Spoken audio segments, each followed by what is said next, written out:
আজকে বানাচ্ছি সুজির উপমা।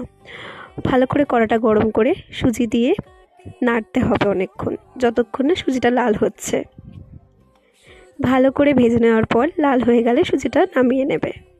তারপরে ওই গরম কড়াতে একটু ঘি দিয়ে সবজিগুলো দিয়ে দেবে যেগুলো তোমরা কেটে রেখেছিলে, যেমন আলু, কড়াইশুঁটি, বিনস, গাজর আর একটু ঝালের জন্য লঙ্কা। এছাড়া কিশমিশ, পেঁয়াজ তুমি অপশনাল দিতে পারো তোমার ভালো লাগার জন্যে, স্বাদের জন্যে।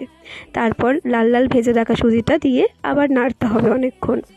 নাড়া হয়ে গেলে একটুখানি নুন আর একটু জল দিয়ে, সামান্য জল দিয়ে অনেকক্ষণ একটু ভেজে নেবে। তারপরে সামান্য একটু ঘি দিয়ে আবার একটু নেড়ে নেবে। তারপরে রেডি সুজির উপমা। আমার গলার অবস্থা খুবই খারাপ, তোমরা বুঝতেই পারছো। যাই হোক, রেডি। খেয়ে বলো কেমন হয়েছে, তোমরাও বানিও।